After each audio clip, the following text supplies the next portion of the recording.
আসসালামু আলাইকুম। Automobile technology Bangla video সিরিজে আপনাকে স্বাগতম। হাজারো পার্টসের সমন্বয়ে গঠিত হয় একটি অটোমোটিভ ভেহিকেল। একটি গাড়ির প্রত্যেকটি পার্ট আলাদা আলাদাভাবে কাজ করে গাড়িকে সচল রাখে। কোন পার্ট কী কাজ করে, ড্যামেজ হলে কী ধরনের সিমটম দেখা দেয়, এর ফলে কী কী রিস্ক থাকতে পারে, এরূপ গুরুত্বপূর্ণ বিষয় নিয়ে আলোচনা করা হয়ে থাকে এই ভিডিও সিরিজে।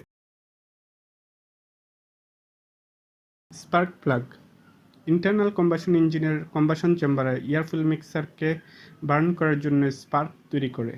স্পার্ক প্লাগ খারাপ হয়ে গেলে যে ধরনের সাইনগুলো দেখা যাবে তা হচ্ছে ইঞ্জিন নক করবে, ইঞ্জিনের মিসফায়ারিং হবে, রাফ আইডলিং হবে, প্রপার অ্যাসেলারেশন হবে না, ফুয়েল খরচ বেড়ে যাবে।